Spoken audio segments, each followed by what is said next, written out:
भगवान की चर्चा में हमारा जितना समय बीत जाए वही समय सार्थक हो।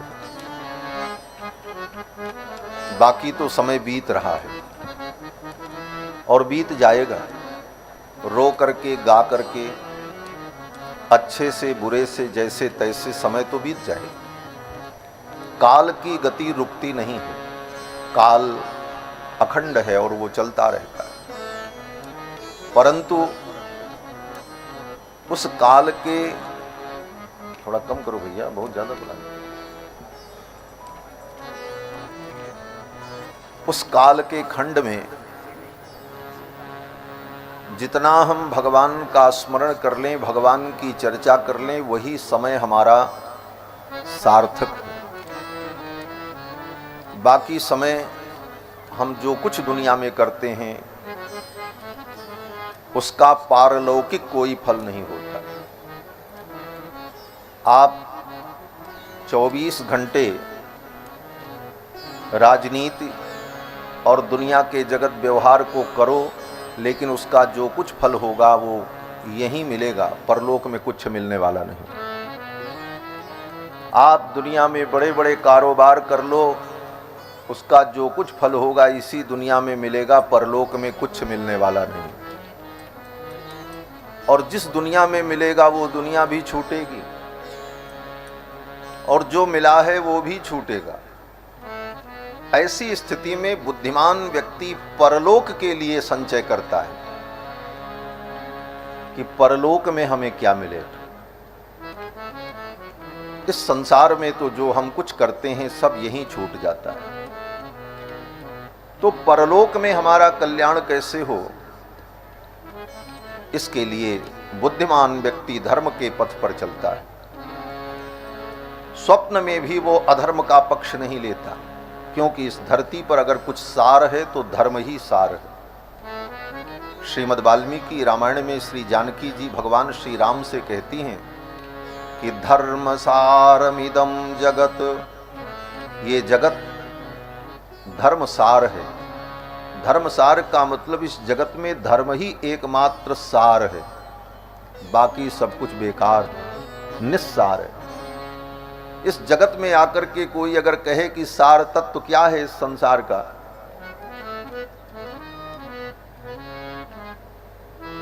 तो इस संसार में सार तत्व धर्म है। अब रही बात कि अपने अपने हिसाब से हर व्यक्ति अपनी बातों को पुष्ट करने के लिए कुछ न कुछ बातें कह लेता है और कहता है जगत में ये सार वो सार, लेकिन जगत में तो एकमात्र सार धर्म है। धर्म सारमिदं जगत, और वही धर्म जीव के साथ मरने के बाद जाता है। आचार्य भर्तृहरि कहते हैं कि जब इस संसार से हम जाएंगे तो धन साथ नहीं जाएगा। धनानि भूमौ, जितना धन है वो सब भूमि में गड़ा रह जाएगा।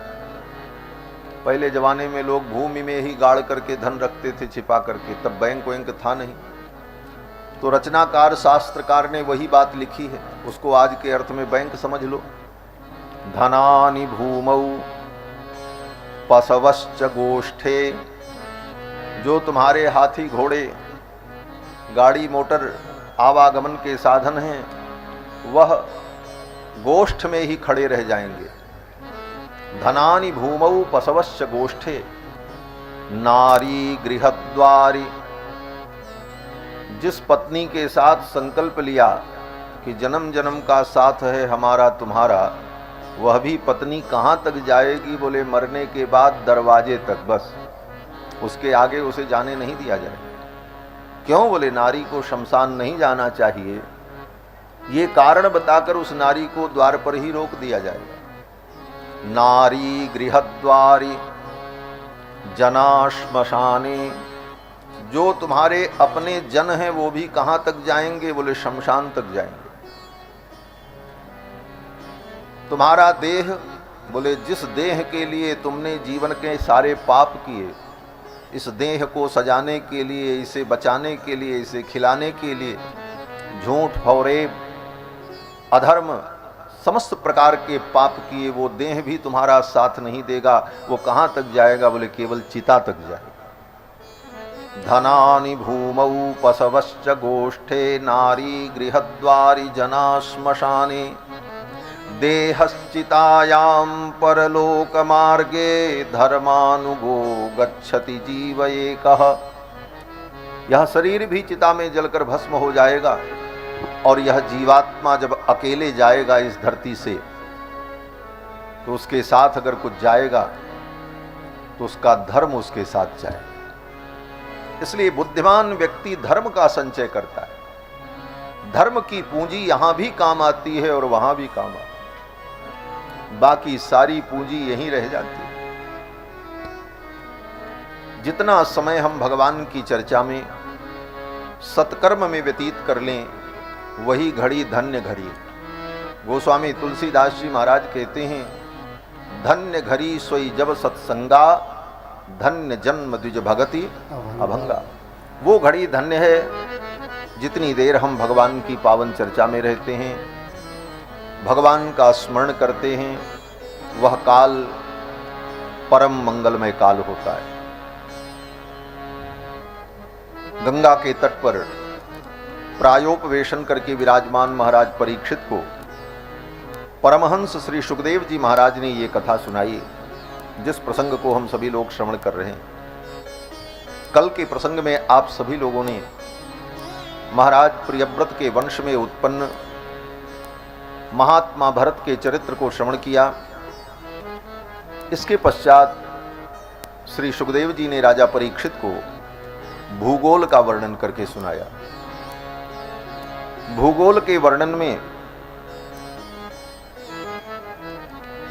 7 द्वीपों वाली ये पृथ्वी का वर्णन, जम्बू, प्लक्ष, सालमल, कुश, क्रौंच, शक इत्यादि द्वीपों का वर्णन, फिर इन द्वीपों में कौन कौन से देश हैं उनका वर्णन, और इसी क्रम में भारतवर्ष का वर्णन। भारतवर्ष की पवित्र नदियां और पर्वत और तीर्थ का वर्णन, ये सब सुखदेव जी ने राजा परीक्षित को सुनाया है। ये भारतवर्ष कर्म भूमि है। भारतवर्ष में ही कर्म करने का फल मिलता है। भारत के अतिरिक्त जो भूमि है वो भोग भूमि है। आप भारत में यज्ञ करो तो यज्ञ का फल आपको मिलेगा, लेकिन वही यज्ञ जाकर के अमेरिका और थाईलैंड में करो तो उसका पुण्य नहीं होगा, क्योंकि वो कर्म भूमि नहीं है। इसीलिए भारत के मान्य धर्माचार्य विदेश की यात्रा नहीं करते। कोई भी शंकराचार्य, आचार्य पीठ पर विराजमान धर्माचार्य विदेश यात्रा नहीं करते। क्यों? क्योंकि संध्या वंदन, नित्य होम, गायत्री जप, तर्पण, देवाराधन, ये जो नित्य कर्म है आचार्यों का, अगर वो विदेश यात्रा करें तो वहां पर वो नित्य कर्म करने पर भी उसका फल नहीं होगा, वो नित्य कर्म व्यर्थ हो जाएगा। तो कर्म का लोप होने पर व्यक्ति कर्महीन हो जाता है, शुद्धि अशुद्धि का विवेक समाप्त हो जाता है। अब इतना ही समझ लो कि विदेश में शुद्धि अशुद्धि और पवित्रता का कितना विचार है। शौच करने जाए तो पानी भी नहीं मिलेगा, कागज का उपयोग करना पड़ेगा। आज भी बड़े बड़े शहरों में लोग उसी का अनुकरण कर रहे हैं। जिस भारतवर्ष में शौच के बाद मृतिका से शुद्धि करके, स्नान करके, वस्त्र बदल करके लोग पवित्र होने की भावना करते हैं, ऐसे भारतीयों को विदेश में जाकर कागज का उपयोग करना पड़े अपने स्वच्छता के लिए, तो धर्म कहाँ बचेगा।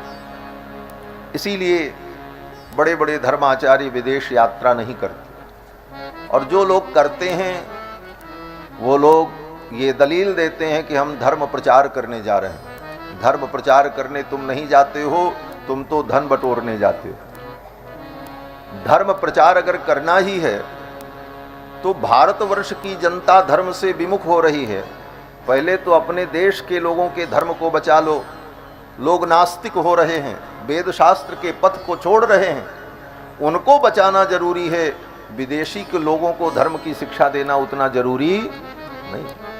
एक कहावत है, पहले अपने घर में दिया जलाओ, अपने घर का अंधकार दूर करो, तब दूसरे के घर में दिया जलाने जाना।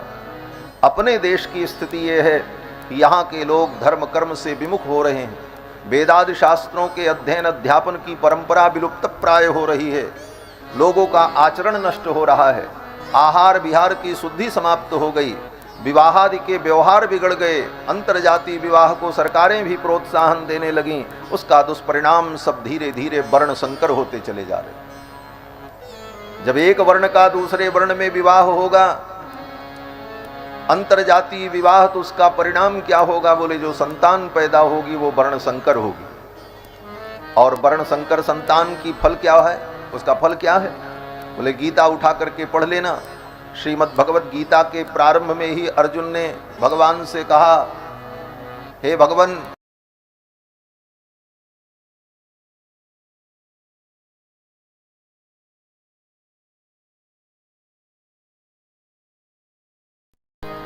सैनिक हैं, युवा हैं,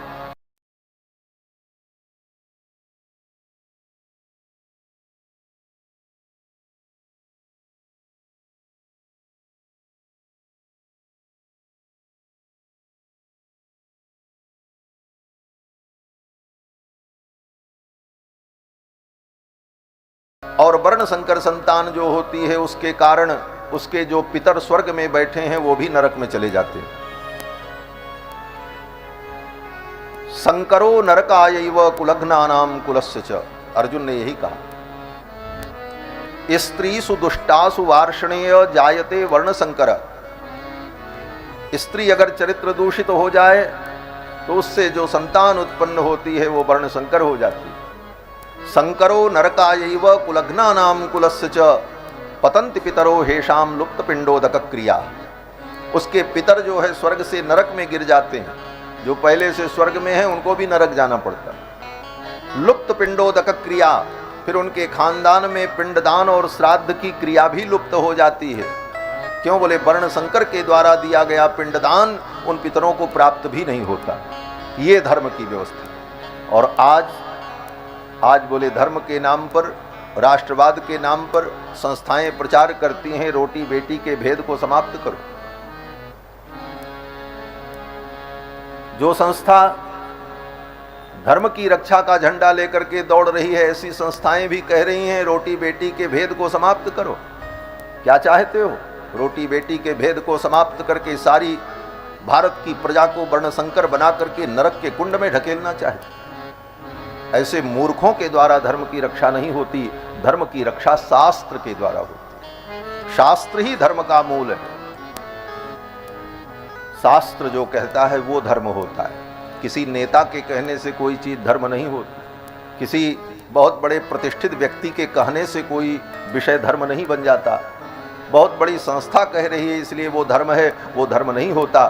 धर्म तो वो होता है जो शास्त्र कहता है। इसीलिए अर्जुन से भगवान ने कहा, यो शास्त्र विधिमुत्सृज्य वर्तते कामकारतः न स सिद्धिमवाप्नोति न सुखम न पराम गति।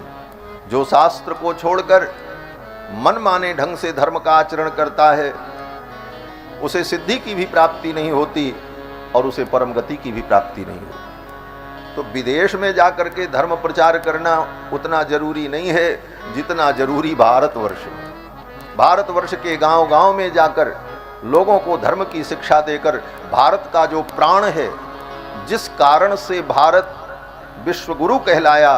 क्यों कहलाया विश्वगुरु भारत? इसीलिए कि भारत में धरती की सर्वश्रेष्ठ सृष्टि और सर्वश्रेष्ठ मानव सभ्यता और सर्वश्रेष्ठ साहित्य और ज्ञान इस भारतवर्ष में है। इसलिए भारत विश्व का गुरु है। और वो जब बचा रहेगा तब भारत विश्वगुरु बनेगा। और खाली डंका पीटने से भारत विश्वगुरु बनने वाला नहीं है। तो बंधुओं, ये भारत की भूमि इतनी पवित्र भूमि है जिस भूमि में भगवान भी अवतार लेने के लिए लालायित होते हैं। जयति भारत वर्ष देशः यस्य पावन भूमि भागे क्रीडितुम वांछति परेश। परेश परमात्मा भी इस भारत की भूमि में अवतार लेने के लिए लालायित रहते, इसीलिए भगवान का अवतार भारत में होता। अमेरिका, जापान, इंग्लैंड में भगवान का अवतार नहीं होता। आप कहोगे, आपके मन में शंका, आप कहोगे कि ये तो आपके अनुसार है, आपके मत और आपके धर्म के अनुसार आपके भगवान का अवतार भारत में होता है। लेकिन ये बात तो दूसरे मत और पंथ के लोग नहीं मानते। बोले दूसरे मत पंथ के लोग जो हैं, चाहे वो ईसाई हो चाहे मुस्लिम हो, उनके मत पंथ के अनुसार भी दुनिया में कहीं पर किसी देश में उनका भगवान पैदा नहीं हुआ। आज तक पैदा हुआ हो तो बताओ। क्यों? बोले उनका भगवान धरती पर आता ही नहीं है। हाँ, उनका भगवान तो इतना अपनी शान में बैठा रहता है कि वो धरती पे आने को तैयार नहीं। वो अपने चेलों को भेजता है, स्वयं नहीं आता। ईसाई धर्म कहता है कि परमात्मा ने, गॉड ने अपने पुत्र को भेजा, स्वयं नहीं आया। वो पुत्र कौन है? बोले यीशु। इस्लाम कहता है वो अल्लाह ताला ऊपर से नहीं आता, वो अपने पैगंबर को, मैसेंजर को भेजता है। आज तक दुनिया में कहीं किसी भी मत पंथ के अनुसार किसी देश में भगवान का अवतार नहीं हुआ। किसी भी प्रकार से आप ईश्वर को मानते हैं तो उस प्रकार से भी तुम्हारा ईश्वर धरती पर नहीं आया। अगर कहीं आया तो भारतवर्ष में राम और कृष्ण का अवतार हुआ। ये भारत की भूमि, इस भारत में भगवान श्री राम कृष्ण नरसिंह अवतरित होते हैं। ऐसी ये भारत भूमि है जिस भूमि में भगवान भी अवतार लेने के लिए लालायित रहते हैं। जयति भारत वर्ष देशः यस्य पावन भूमि भागे क्रीडितुम वांछति परेश। और इस भारतवर्ष में ऐसे बड़े बड़े पवित्र तीर्थ, ऐसी सुंदर पवित्र नदियां, जिन नदियों के जल पीने से व्यक्ति के अंदर ज्ञान, वैराग्य, भक्ति का सहज संचार हो जाता है। वेदव्यास जी कहते हैं, ताम्रपर्णी नदी यत्र कृतमाला पयस्वनी, ताम्रपर्णी पयस्वनी कृतमाला कावेरी गंगा यमुना सरस्वती कृष्णवेणा। ये पवित्र नदियां जो भारत की हैं, इन नदियों का जो जल पीता है उनके अंदर भगवान की भक्ति का प्रादुर्भाव हो जाता है। ये पिबंति जलम तासाम, इन नदियों का जो जल पीता है, कलौ खलु भविष्यन्ति नारायण परायणाः, और वे सब नारायण परायण हो जाते हैं, भगवान के भक्त बनते। ये भारत भूमि, भारत भूमि का बड़ा विस्तार से वर्णन किया सुखदेव जी ने। और इस भारत भूमि के अधिदेवता भगवान बद्री नारायण। भगवान बद्री नारायण जिनका दर्शन करने के लिए लोग जाते हैं, उनका नाम बद्री नारायण। लोग कहते हैं बद्री नारायण, बद्री नारायण। बद्री शब्द गलत है, बद्री नहीं होता, बदरी ऐसा है। बदरी माने बेर फल, जो बेर फल है उसी को संस्कृत में कहते हैं बदरी। भगवान नारायण अवतार लेकर जब वहाँ पर नर नारायण पर्वत के मध्य में बैठकर तप करने लगे तो लक्ष्मी जी बदरी वृक्ष बनकर भगवान के ऊपर छाया करने लगे। भगवान को धूप न लगे, भगवान के ऊपर जल वृष्टि हो तो भगवान भीगे नहीं, इसीलिए लक्ष्मी जी बदरी वृक्ष बनकर भगवान के ऊपर छाया करती हैं। इसीलिए भगवान का नाम पड़ गया बदरी नारायण। जैसे लक्ष्मी नारायण, लक्ष्मी ही बदरी बन गई, इसीलिए उनका नाम पड़ा बदरी नारायण। बोलो श्री बदरी नारायण भगवान की जय। और ये बदरी नारायण भगवान का एक अवतार है। धर्म नाम के एक महर्षि थे, उनकी पत्नी का नाम मूर्ति था। धर्म नाम के महर्षि की पत्नी मूर्ति देवी के गर्भ से एक साथ भगवान दो रूपों में प्रकट हुए, नर और नारायण। नर नारायण भगवान प्रकट हुए, उन्हीं को बदरी नारायण भगवान कहा जाता है। तो बद्री नारायण भगवान जो हैं ये भारतवर्ष के अधिदेवता हैं और भगवान नारायण तपस्या करते हैं। तपस्या क्यों करते हैं?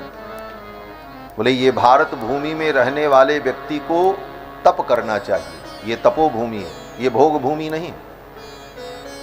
ये ज्ञान वैराग्य भक्ति की भूमि है। इस भूमि में रहने वाले को तप करना चाहिए, और अगर तप नहीं करता है इस भूमि में रहकर तो वो पाप करता है। तो भगवान ने सोचा कलयुग आएगा, कलयुग में लोगों के जीवन से तपस्या दूर चली जाएगी, लोग भोगवादी हो जाएंगे। ऐसी स्थिति में भारत में रहने वाले प्राणियों का कल्याण कैसे हो? तो भारत के प्राणियों के कल्याण के लिए भगवान स्वयं तप करने बैठ गए। बद्री नारायण भगवान इसीलिए तप कर रहे हैं। भगवान को तप करने की क्या जरूरत है? किसके लिए भगवान तपस्या करें? तो भगवान अपने भक्तों के लिए तप कर रहे हैं। भारतवर्ष में रहने वाले जो मनुष्य हैं, इन मनुष्यों के बदले में भगवान तप कर रहे हैं। बोले भगवान तप करेंगे और फल हमको कैसे मिलेगा? तो भगवान ने कहा कि देखो, तुम्हारे बदले में मैं तपस्या कर रहा हूं।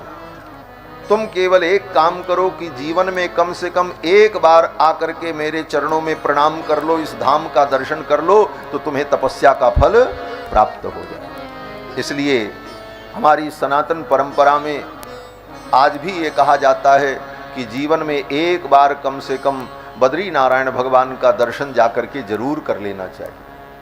तो भारतवर्ष के अधिदेवता भगवान श्री बद्री नारायण जो तप कर रहे हैं और तपस्या का उपदेश देते हैं, ऐसे भारतवर्ष का वर्णन श्री सुखदेव भगवान ने राजा परीक्षित को सुनाया।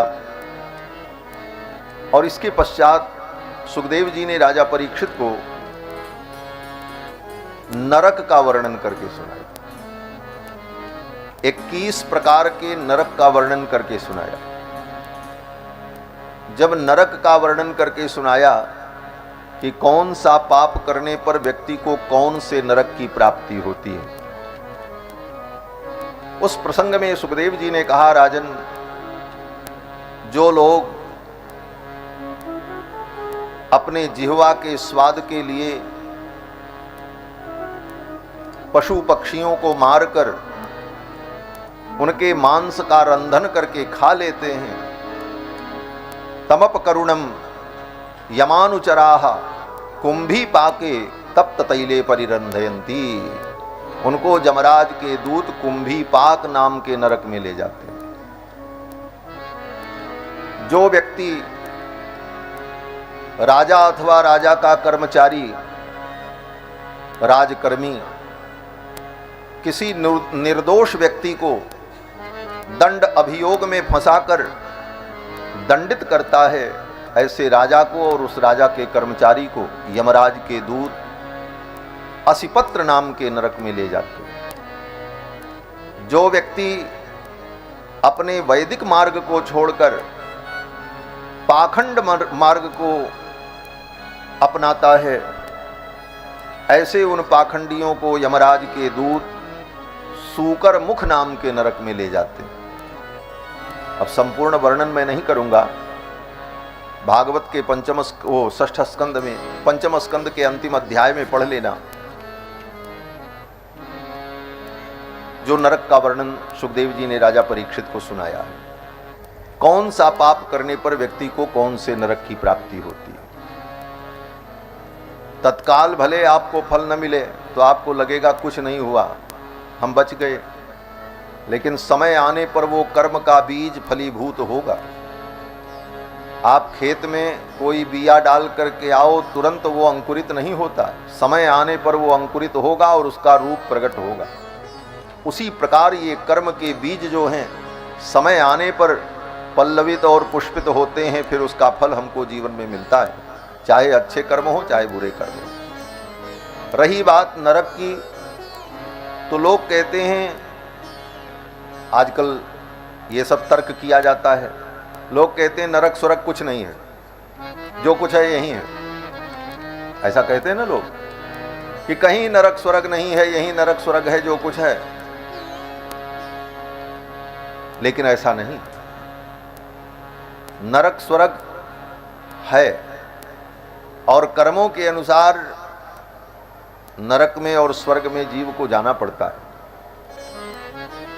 बोले भगवान ने नरक यहां क्यों नहीं बनाया, वहां क्यों बनाया? यहीं नरक बना देते तो लोग उस नरक में पाप भोगते तो बाकी लोग देख करके सुधर जाते।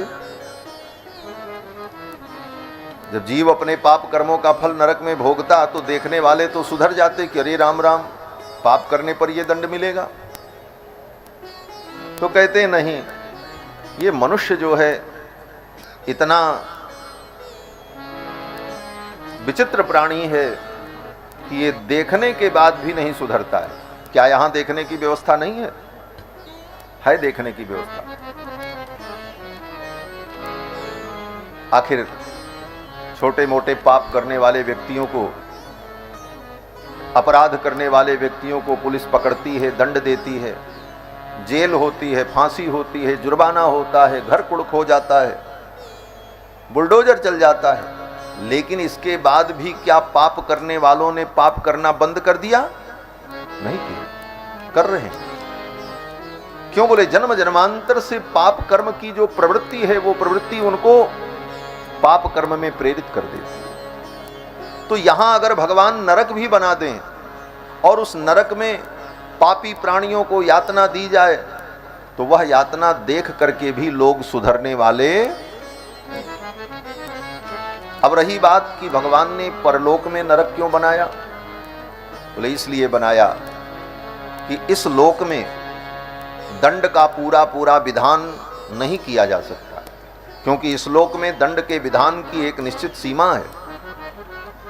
इसको आप ऐसे समझो कि जैसे किसी व्यक्ति ने एक व्यक्ति की हत्या कर दी तो उसको इस धरती पर किसी भी देश का कानून अधिकतम क्या दंड देगा? मृत्यु दंड देगा। इससे ज्यादा तो कुछ होता नहीं, फांसी पर चढ़ा दो। अगर किसी ने किसी की हत्या की तो इस धरती के किसी भी देश का कानून अधिकतम यही दंड देगा कि इसको फांसी पर चढ़ा दो। और अगर किसी व्यक्ति ने 50 व्यक्ति की हत्या की, 500 व्यक्ति की हत्या की, तो उसको इस धरती पर अधिकतम दंड क्या दिया जाएगा? बोले फांसी दे दो। इससे ज्यादा तो आप कुछ करने की क्षमता नहीं रखते। ज्यादा से ज्यादा आप उसे फांसी पर चढ़ा दोगे। तो क्या ये न्याय हुआ? एक व्यक्ति की हत्या करने वाले को भी फांसी और 500 व्यक्ति को जो मारा उसको भी फांसी। तो क्या उसके कर्मों का प्रायश्चित्त हुआ? नहीं हुआ। जिसने 500 व्यक्ति की हत्या की उसको 500 बार मरने के बराबर कष्ट हो तब उसके पाप का प्रायश्चित्त होगा ना।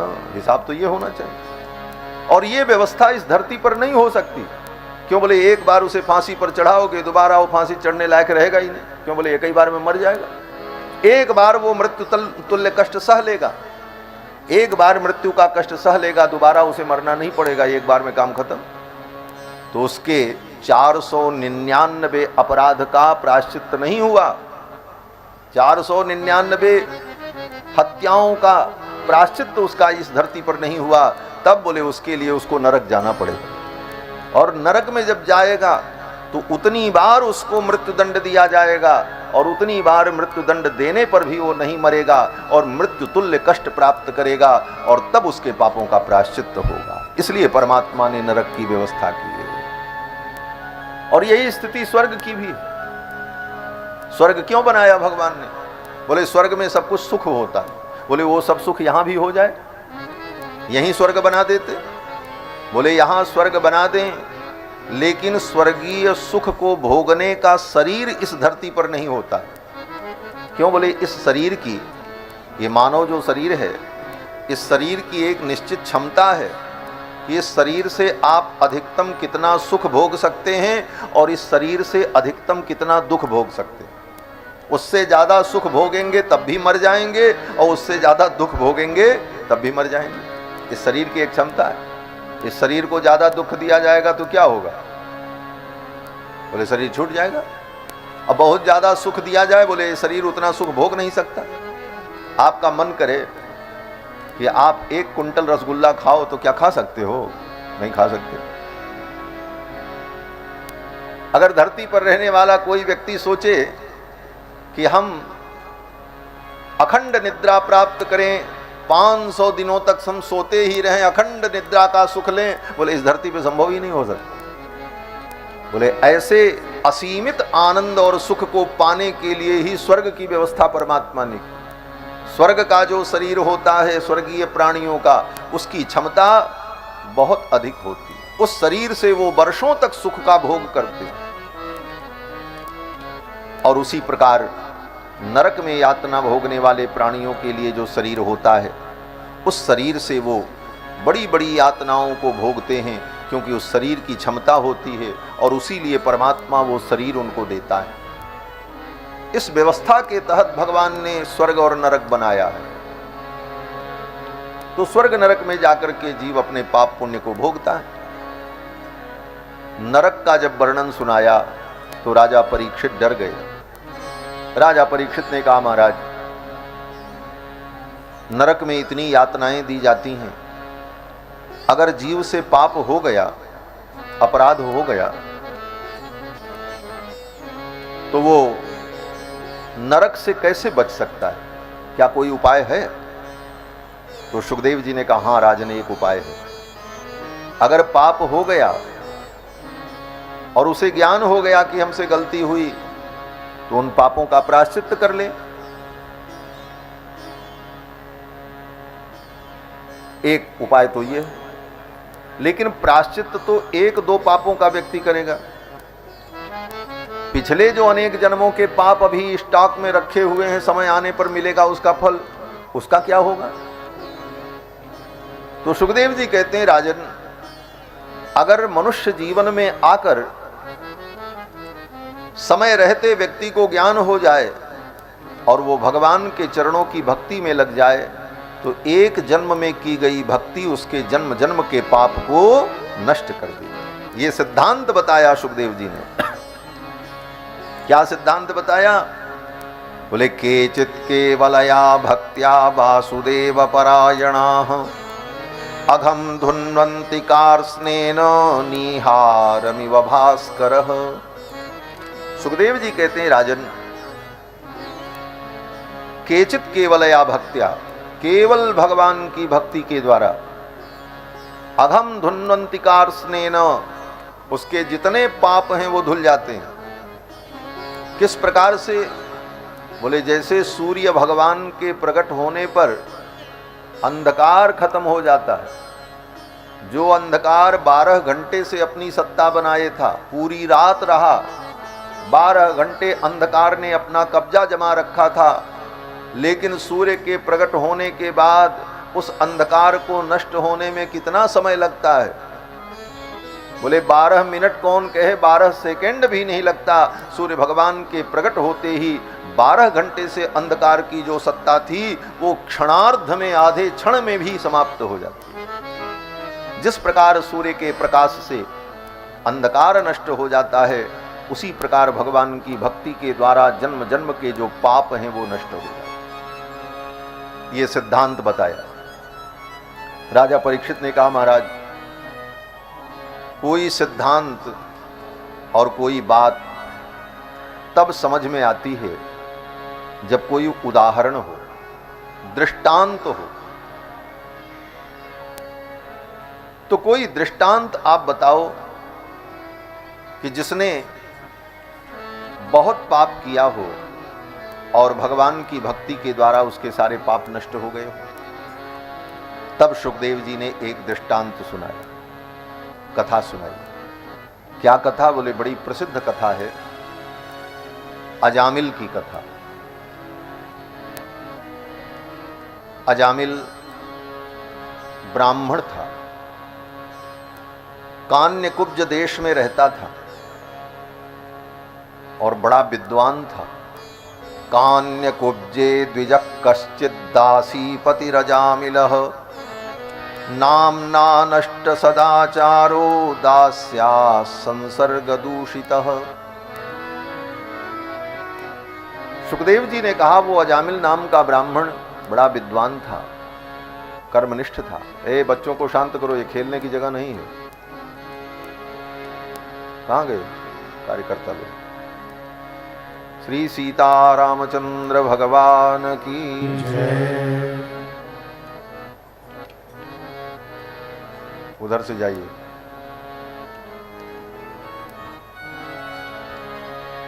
कथा में शांति बनाए रखें।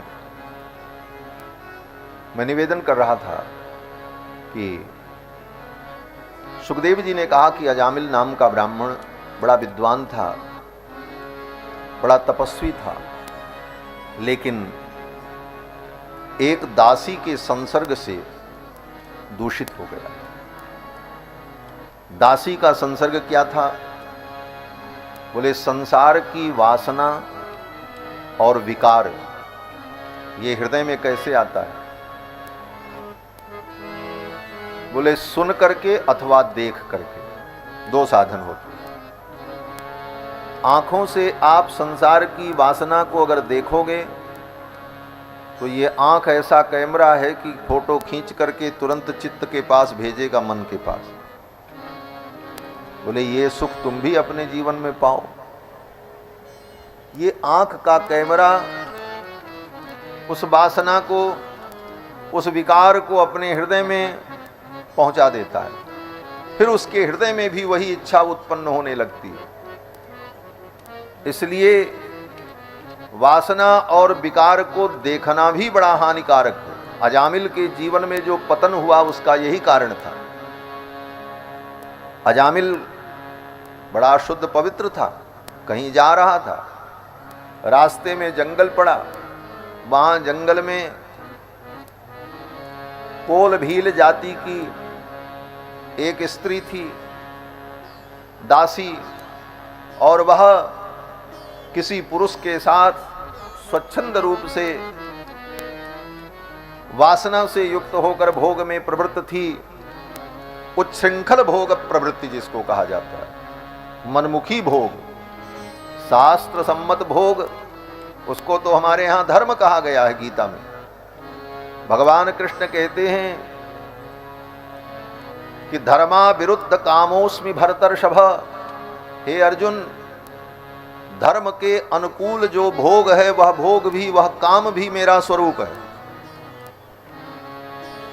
अपने वर्ण के अनुकूल भार्या से पाणी ग्रहण करके विधि पूर्वक विवाह करके धर्म का पालन करते हुए एक पत्नी व्रत रहकर ऋतुकालाभिगामी होकर जो पुरुष रहता है, उस पुरुष का जो काम है, जो भोग है, वह भी भगवान का स्वरूप है। भगवान कहते वो मेरा स्वरूप है। धर्मा विरुद्ध कामोस्मि भरतर्षभ। हे अर्जुन, धर्म के अविरुद्ध जो भोग है वो मेरा स्वरूप है। इसीलिए भगवान का एक नाम है काम। जिस काम की निंदा की जाती है वो काम भी भगवान का नाम है। क्यों? बोले इसीलिए वह धर्म के अनुकूल हो तो भगवान है। इसीलिए विष्णु सहस्त्र नाम में भगवान के नाम का जब उच्चारण करते हैं तो कहते हैं कामी कांतक कृतागम। काम काम पद प्रभु। तो भगवान काम है, कामी है, भगवान कामप्रद हैं। लेकिन धर्म के अनुकूल काम हो तो भगवान उस काम को पूर्ण भी करते हैं। इसीलिए गोपियां कहती हैं, सुरतनाथ ते शुल्क दासिका, आप काम हैं, आप काम को सुख देने वाले हैं, आप काम के स्वामी हैं। तो कौन से काम के स्वामी भगवान हैं? बोले जो धर्म के अनुकूल हो। तो धर्मानुकूल जो भोग है वह तो धर्म है, लेकिन धर्म विरुद्ध उच्छृंखल पशु के समान भोग आदि, जैसे पशुओं में कोई नियम नहीं होता, वे पशु मनमुखी होकर भोग में प्रवृत्त होते हैं। जो पशु जिस जननी से पैदा होता है, बड़ा होने के बाद अपनी उसी जननी को वो गर्भवती भी करता है। तो यह पशुओं का जो भोग है वह भोग मनुष्यों का नहीं है। लेकिन आज विदेशी सभ्यता में पशुवत भोग को लोग सुख का साधन मानकर जीवन में प्रवृत्त होते। तो वह पशुवत भोग देखकर अजामिल के मन में विकार उत्पन्न हो गया और आज देखो, आज तो ऐसी स्थिति है कि सारे नियंत्रण समाप्त हो गए। व्यक्ति कहीं न देखे तो उसके हाथ में मोबाइल है और उस मोबाइल में सारी दुनिया के बवंडर उपद्रव दिखाई पड़ते रहेंगे। और दुर्भाग्य है इस भारत का कि सरकार ने लोगों की रक्षा के लिए तो बड़े कानून बनाए, लेकिन लोगों के चरित्र की रक्षा के लिए कोई व्यवस्था नहीं की। सरकार क्या नहीं कर सकती है? सरकार चाहे तो आज सोशल मीडिया पर ऐसे साइट को बंद कर सकती है, लेकिन सरकार ने भी खुली छूट दे रखी है। लोगों का चारित्रिक पतन होगा तो चारित्रिक पतन होने पर वो ज्ञान शून्य हो जाएंगे, केवल भोग में प्रवृत्त रहेंगे, उनको दुनिया से मतलब नहीं। तो राजनेताओं का स्वार्थ पूरा होता रहेगा, सत्ता का भोग करते रहें, जनता पागल बनकर के घूमती रहे। आज सरकार चाहे तो ऐसे अश्लील पोस्टें जो पड़ रही हैं और जो दिखाई पड़ रहा है, छोटे छोटे बच्चे भी उन मोबाइल के माध्यम से देख करके विकार से युक्त हो जा रहे हैं, इस पर सरकार को नियंत्रण करना चाहिए। और सरकार के पास सारी शक्तियां होती हैं, सरकार के पास सारे साधन होते हैं, 1 मिनट में नियंत्रण हो जाए। और मैंने तो देखा है महाराज, जब उनके विरुद्ध कोई बात होती है तो उसको तुरंत आदेश हो जाता है, इसको सोशल मीडिया के सभी प्लेटफॉर्म से डिलीट कर दिया जाए। क्यों? बोले उससे उनको परेशानी है, और जिससे उनको परेशानी नहीं है, दुनिया बर्बाद हो, वो डिलीट नहीं हो सकता, वो रुक नहीं सकता, वो तो जैसे चल रहा चलता रहे। यह दोहरा व्यवहार समाज के लिए घातक है। बंधुओं, तो आंखों से देखकर और कानों से सुन करके ही विकार हृदय में उत्पन्न होता है। अजामिल ब्राह्मण इतना बड़ा ज्ञानी था, लेकिन उस कोल भील के भोग को देखकर उसके अंदर वो प्रवृत्ति पैदा हुई, और परिणाम बोले वह भी उसी प्रकार भोग आदि कर्म में प्रवृत्त हो गया और अपने सारे धर्म कर्म से विमुख हो गया, भूल गया सब धर्म कर्म। परिणाम क्या हुआ? बोले परिणाम बोले उसी भोग में पड़ा रहता था। धीरे धीरे वृद्धावस्था आ गई। एक दिन वो बीमार बिस्तर पर पड़ा था, यमराज के दूत उसे लेने आए, क्योंकि अब उसको नरक जाना था। यमराज के दूत जब उसे लेने आए तो यमराज के भयंकर दूतों को देख करके उसे बहुत डर लगा, ये तो हमें मार डालेंगे। और वहीं बिस्तर पर उसने मलमूत्र कर दिया भय के कारण। मरते समय जो लोग बिस्तर पर मलमूत्र कर देते हैं, निश्चित रूप से उन्हें यमराज के दूतों का दर्शन होता है और जान जाते हैं कि अब मुझे क्या गति प्राप्त होगी, इसलिए मलमूत्रादि भी वैसी समय मरते समय बिस्तर पर हो जाता है। बंधुओं, अजामिल बिस्तर पर पड़ा था, यमराज के दूत आए और यमराज के दूतों को देखकर अजामिल डर गया। और बगल में उसका बेटा खेल रहा था, छोटा सा 10 वर्ष का। बेटे का नाम था नारायण। संयोग से उसने अपने बेटे का नाम नारायण रखा था। बेटा वहीं खेल रहा था। यमराज के दूत जब उसे दिखे तो वो डर गया और उसने अपने बेटे को बुलाया। दूरे क्रीडनकासक्तं पुत्रं नारायणाह्वयम्। दूर खेलते हुए अपने पुत्र नारायण को बुलाया, बेटा बचाओ। दूरे क्रीडनकासक्तं पुत्रं नारायणाह्वयम्। अरे नारायण बचाओ। और जैसे ही अजामिल ने कहा नारायण बचाओ, तो ये नारायण नाम तो भगवान का है। यद्यपि वो अपने बेटे को बुलाया, लेकिन ये शब्द जो है नारायण, ये तो भगवान का नाम है। और भगवान का नाम और भगवान, इनमें कोई अंतर नहीं है। और 2 चीजें और, भगवान की लीला और भगवान का धाम, ये 4 चीजें एक ही तत्व हैं। नाम, रूप, लीला, धाम। रामस्य नाम रूपम च लीला धाम परात् परम एतत् चतुष्टयम नित्यम सच्चिदानंद विग्रह। भगवान का नाम, रूप, लीला, धाम, ये चतुष्टय सच्चिदानंद विग्रह। तो राम जी और राम जी का जो नाम है राम, इसमें कोई अंतर नहीं है। ये राम शब्द भी भगवान ही है और भगवान ही राम शब्द है। नाम और नामी में कोई अंतर नहीं होता।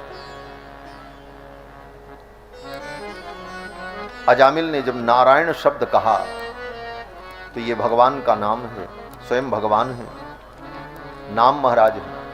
नाम का उच्चारण करते ही उसके सारे पाप नष्ट हो गए और उसी समय भगवान के दूत आ गए और भगवान के दूतों ने कहा इसे छोड़ दो और तुम लोग जाओ। यमराज के दूतों ने कहा महाराज ये बहुत बड़ा पापी है, हम इसे नरक ले जाएंगे। भगवान के दूतों ने कहा इसने पाप नहीं किया, इसे छोड़ दो। यमराज के दूतों ने कहा ये देखो इसके कितने पाप हैं, इसने सुरापान किया, इसने मांस भक्षण किया, इसने अगम्यागमन किया, वो सारे पाप दिखाए। बोले इसने ये सारे पाप, सुरापान इसने किया, सुरापान शराब पीना, ये कितना बड़ा पाप है। बोले हिंदू सनातन धर्म के अनुसार शराब पीना गऊ मांस खाने से बड़ा पाप है। सुन लो, हम व्यासपीठ से बोल रहे हैं। अगर आप हिंदू धर्म मानते हैं, सनातन धर्मावलंबी हैं और कहीं आपके मन में पाप पुण्य का ज्ञान है कि ये पाप है ये पुण्य है,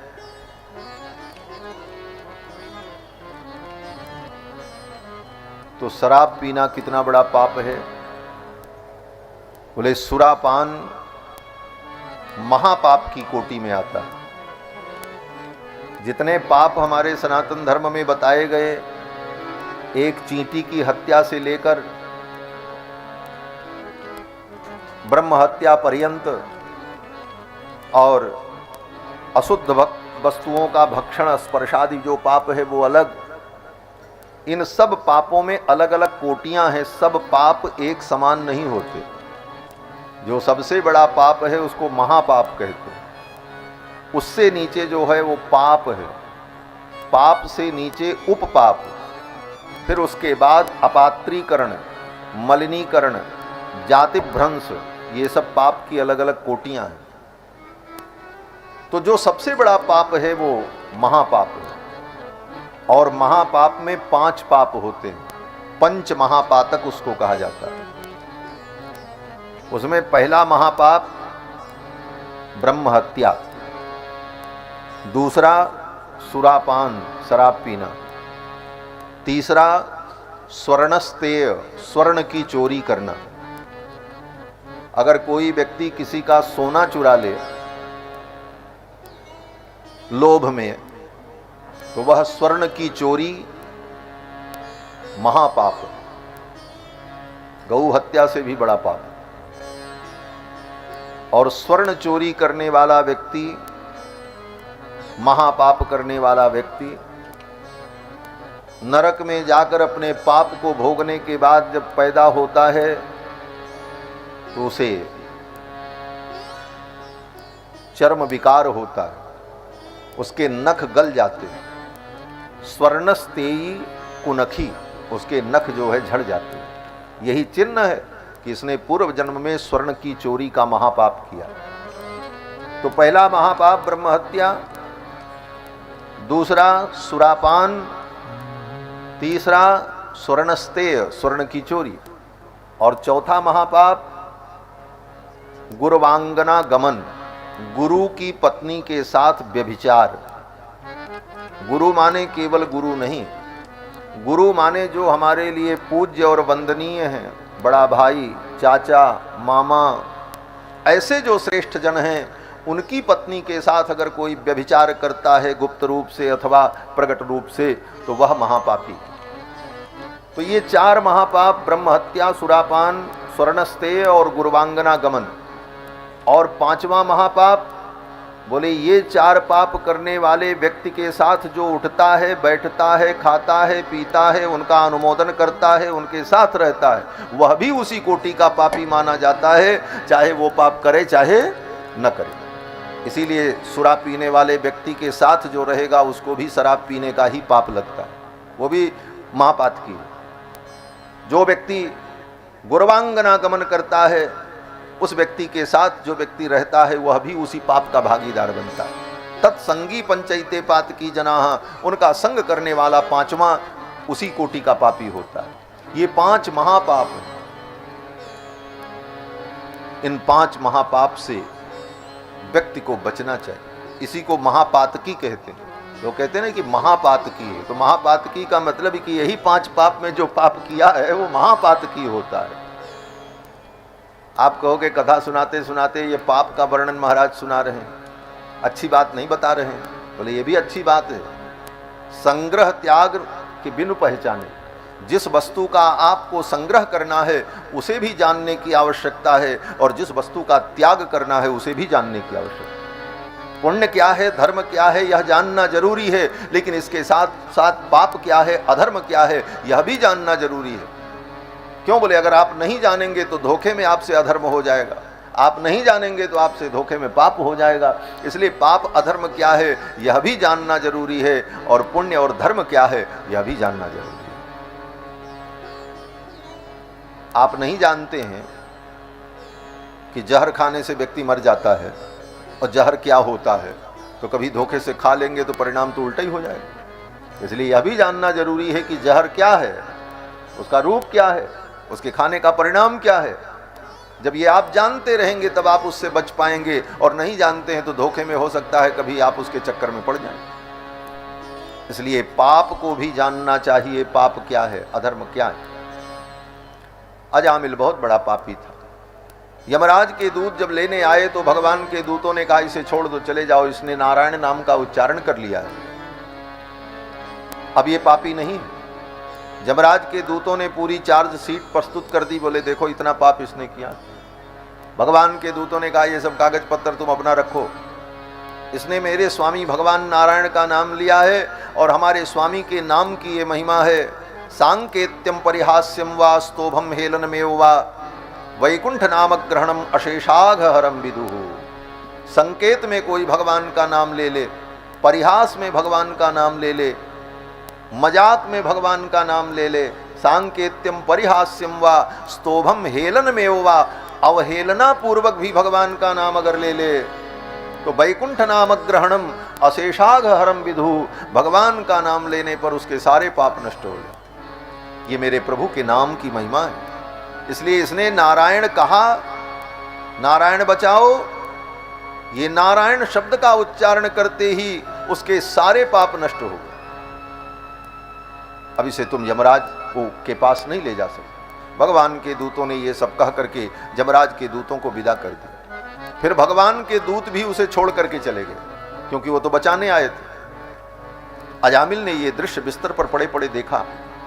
अजामिल को सद्बुद्धि आ गई, बुद्धि बदल गई। भगवान के पार्षद उन वैष्णवों का, भगवान के भक्तों का दर्शन उसे हुआ, और भगवान के ही भक्त नहीं, भगवान के भक्तों के भक्त का भी दर्शन हुआ। वो यमराज के दूत कौन थे? बोले भगवान के भक्त थे। हाँ, यमराज के दूत कोई खराब नहीं है। वो कौन है? बोले यमराज के सेवक हैं। और यमराज कौन है? बोले यमराज स्वयं भगवान के परम भक्त हैं। 12 भक्तों का जब नाम लिया गया, स्वयं यमराज ने कहा कि हम 12 भक्त भगवान के प्रमुख भक्तों की कोटि में हैं। उसमें जब नाम लिया तो यमराज कहते हैं स्वयंभू नारद शंभु कुमारक कपिलो मनु प्रहलादो जनको भीष्मो बलिर्वैयासिकिर्वयम् द्वादशैते विजानीमो धर्मम भागवतम भटाः। हम 12 लोग इस भागवत धर्म के भट्ट हैं। भागवत धर्म क्या है? भागवत धर्म माने भगवान की भक्ति। यही भागवत धर्म है जो भागवत हम सुन रहे हैं। और इस धर्म के आचार्य 12 लोग हैं। कौन कौन? ब्रह्मा, नारद, स्वयंभू नारद शंभु, भगवान शंकर, सनत कुमार, श्री मनु जी महाराज, कपिल मुनि, प्रहलाद जी, श्री जनक जी महाराज, भीष्म पितामह, राजा बलि और वेद व्यास के पुत्र सुखदेव जी और यमराज। ये 12 लोग भगवान के प्रमुख भक्त हैं, जो भागवत धर्म के भट्ट हैं। यमराज के जो दूत हैं वो कौन हैं? बोले यमराज के भक्त हैं। तो भगवान के भक्त का दर्शन हुआ। और भगवान के जो सेवक हैं वो भगवान के भक्त हैं, वैकुंठ के पार्षद, उनका दर्शन हुआ। तो भगवान के भक्तों का दर्शन और भगवान के भक्तों का दर्शन और ऐसी सुंदर उन वैकुंठ के पार्षदों की वाणी ये सुन करके अजामिल की बुद्धि बदल गई। अजामिल ने सोचा मैं इतना बड़ा पापी, और मैंने अपने पुत्र को बुलाया, नारायण कहा तो भगवान के पार्षद मुझे बचाने आ गए।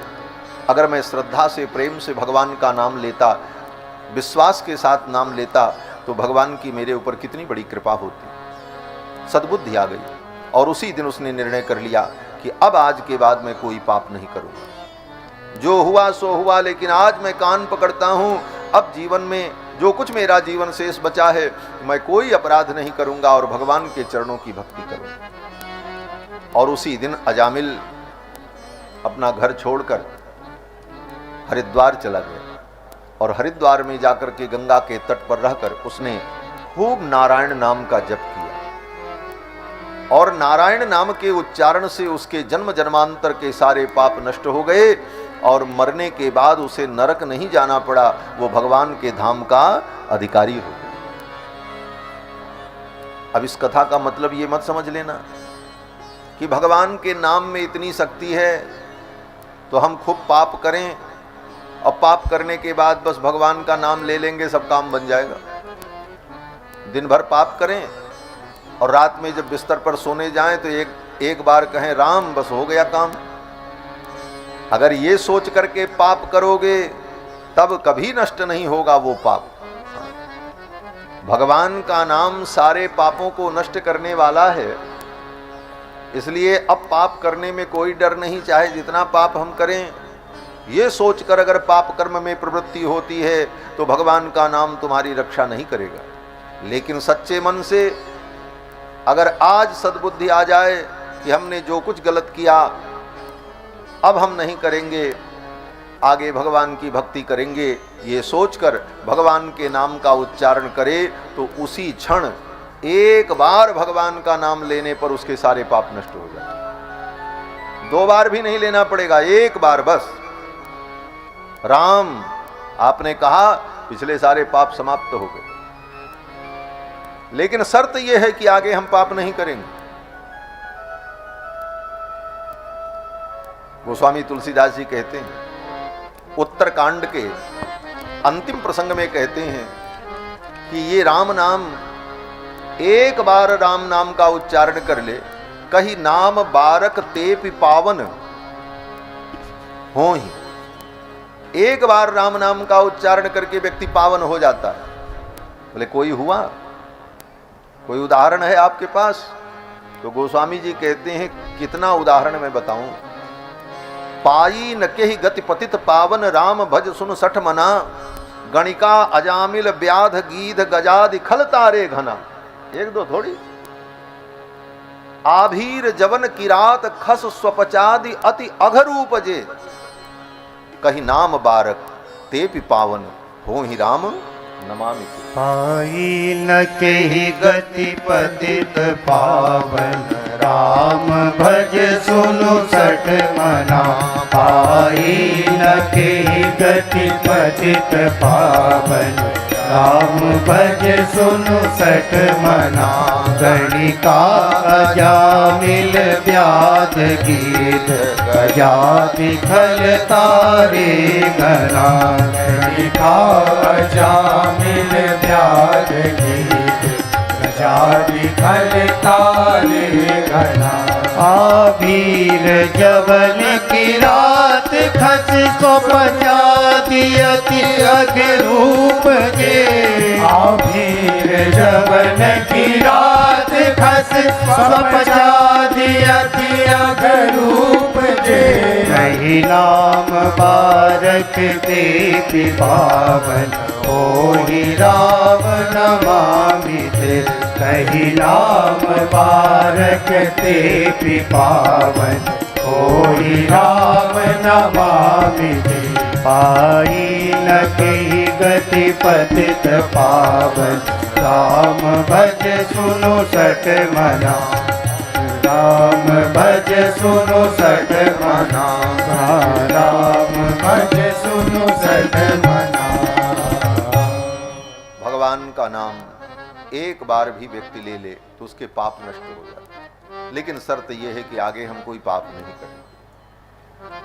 सुखदेव जी कहते हैं, राजन, ऐसा महनीय भगवान का नाम और जिह्वा अपने वश में है। यह भी नहीं है कि भगवान का नाम लेने के लिए किसी से जीभ उधार मांगने की जरूरत हो कि भाई चलो आधे घंटे के लिए आप अपनी जीभ हमको दे दो, हम राम नाम बोलेंगे। जीभ आपकी अपनी, जिह्वा च वशवर्तिनी, लेकिन इसके बाद भी प्राणी भगवान का नाम नहीं लेते। सवेरे से शाम तक बकबक बकबक करता रहता, जब तक सो न जाए तब तक बकबक चलती रहती, लेकिन कभी मन में ये भाव नहीं आता कि लाओ 2 मिनट अकेले बैठे हैं, चलो भगवान का नाम ले लें, सीताराम सीताराम कर लें। क्यों? बोले जन्मांतर के पाप उसके सिर पर सवार। क्या 24 घंटे में, दिन भर में 10 मिनट 15 मिनट भी आपको सुकून नहीं मिलता हो कि शांति से अकेले बैठे हो? लेकिन उस समय भी अकेले बैठे हुए व्यक्ति के मन में यह भाव नहीं आता कि हम थोड़ी देर भगवान का नाम ले लें, राम राम कह लें। उस समय भी वो कुछ नई कुराफात की योजना बनाता और उसके बाद भी चाहता है कि हम सुखी रहें। कैसे सुखी रहोगे भैया? सुख तो भगवान के चरणों में है। सुख निधान करुणा भवन, सुख निधान तो भगवान है, और भगवान के चरणों में जब अपने मन को लगाओगे तभी जीवन में सच्चा सुख मिलेगा।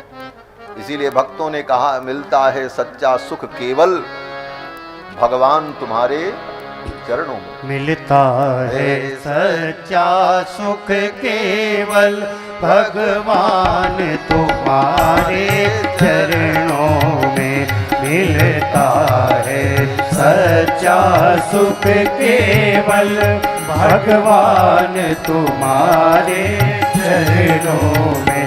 मिलता है सच्चा सुख केवल भगवान तुम्हारे चरणों में। मिलता है सच्चा सुख केवल भगवान तुम्हारे चरणों में। यह विनती है पल छिन छिन की, रहे ध्यान तुम्हारे चरणों में। यह विनती है पल छिन छिन की, रहे ध्यान तुम्हारे चरणों में। चाहे बैरी सब संसार बने, चाहे बैरी सब संसार बने, चाहे बैरी सब संसार बने, चाहे बैरी सब संसार बने। चाहे जीवन मुझे पर भार बने, चाहे जीवन मुझे पर भार बने। चाहे मौत गले का हार बने, चाहे मौत गले का हार बने। रहे ध्यान तुम्हारे चरणों में। मौत गले का हार बने, रहे ध्यान तुम्हारे चरणों में। मिलता है सच्चा सुख केवल भगवान तुम्हारे चरणों में। मिलता है सच्चा सुख केवल भगवान तुम्हारे चरणों में। भगवान तुम्हारे चरणों में। भगवान तुम्हारे चरणों में। सच्चा सुख तो भगवान के चरणों में प्राप्त हो। भगवान के अतिरिक्त संसार में अगर सुख पाने के लिए संसार के साधनों को तुमने कारण समझा तो उसके साथ आपके दुश्मनों की कतार लग जाएगी। व्यक्ति सोचता है धन मिल जाए तो हम सुखी हो जाए, धन मिलते ही दुश्मन तैयार हो जाते हैं। कितनी संपत्ति मिल जाए दुश्मन तैयार हो जाते। हमको बहुत बड़ी प्रतिष्ठा मिल जाए तो हम सुखी हो जाएं, बोले हजारों विरोधी तैयार हो जाते। हमको अमुक पद मिल जाए, बोले हजारों विरोधी खड़े हो जाते हैं। जहां देखो वहीं विरोध, सारी दुनिया दुश्मन बनने लगती है। लेकिन भगवान के चरणों पे जाने पर श्री बिंदु जी महाराज कहते हैं कि हे भगवान, अब तो मैंने अपना हृदय आपको दे दिया। जब तक अपना हृदय मैंने आपके चरणों में नहीं लगाया था, तब तक तो सारी दुनिया हमारी शत्रु बनी घूम रही थी। जब ये दिल दुनिया का था, दुश्मन हजारों थे, मगर जब से दिल तुझको दिया, हर दिल के प्यारे बन गए। श्याम सुंदर अब तो हम आशिक तुम्हारे बन गए। श्याम सुंदर अब तो हम आशिक तुम्हारे बन गए। श्याम सुंदर अब तो हम आशिक तुम्हारे बन गए। तुम हमारे बन गए और हम तुम्हारे बन गए। तुम हमारे बन गए और हम तुम्हारे बन गए। जब ये दिल दुनिया का था, दुश्मन हजारों बन गए। जब ये दिल दुनिया का था, दुश्मन हजारों बन गए। जब ये दिल तुझको दिया, हर दिल के प्यारे बन गए। जब ये दिल तुमको दिया, हर दिल के प्यारे बन गए। श्याम सुंदर अब तो हम आशिक तुम्हारे बन गए। श्याम सुंदर अब तो हम आशिक तुम्हारे बने गए। आँख भर देखेंगे जब तुमको समझ लेंगे कभी। आँख भर देखेंगे जब तुमको समझ लेंगे कभी। तुम समझ ले दिल बना बैकुंठ, अब बैकुंठ द्वारे बन गए। दिल बना बैकुंठ, अब बैकुंठ द्वारे बन गए। श्याम सुंदर अब तो हम आशिक तुम्हारे बन गए।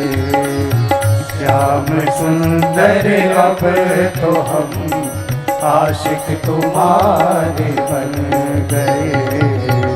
आशिक तुम्हारे बन गए। आशिक तुम्हारे बन गए। श्री बिंदु जी महाराज बड़े अच्छे संत हुए और हमारी इसी अयोध्या के, यही अयोध्या की गली में ही उनका जन्म हुआ। और फिर उन्होंने राम कथा खूब गाई और उन्होंने बड़ी सुंदर सुंदर रचनाएं लिखी हैं। उन्हीं की ये रचना है श्री बिंदु जी महाराज की। जब ये दिल दुनिया का था, दुश्मन हजारों थे, मगर जब से दिल तुझको दिया, हर दिल के प्यारे बन गए। श्याम सुंदर अब तो हम आशिक तुम्हारे बन गए। तुम हमारे बन गए और हम तुम्हारे बन गए। इसमें लोग पंक्ति बदल देते हैं, तुम हमारे हो न हो पर हम तुम्हारे बन गए। कितनी गलत पंक्ति है। तुम हमारे हो न हो, भगवान तो सदा तुम्हारे ही हैं।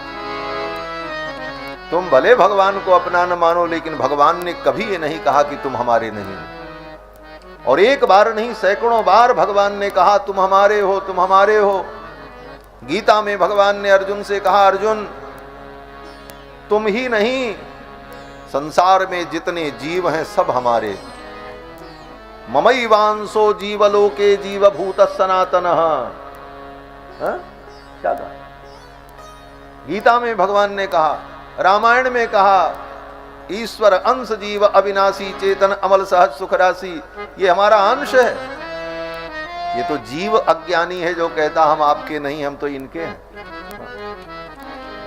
किसी से पूछो तुम किनके हो, तो कहता हम इनके हैं। और फिर जब दूसरे से मिलता है तो कहता हम इनके हैं, ये हमारे हैं। संसार के प्राणियों को हम इनके हैं कहते कहते जीवन बीत जाता, और हम किसी के नहीं होते और कोई किसी का नहीं होता। सच्चाई यही है। हाँ। एक महात्मा कहते थे कि ये व्यवहार का जगत है, इस व्यवहार जगत में व्यवहार केवल निभाया जाता है, बस परमार्थ नहीं।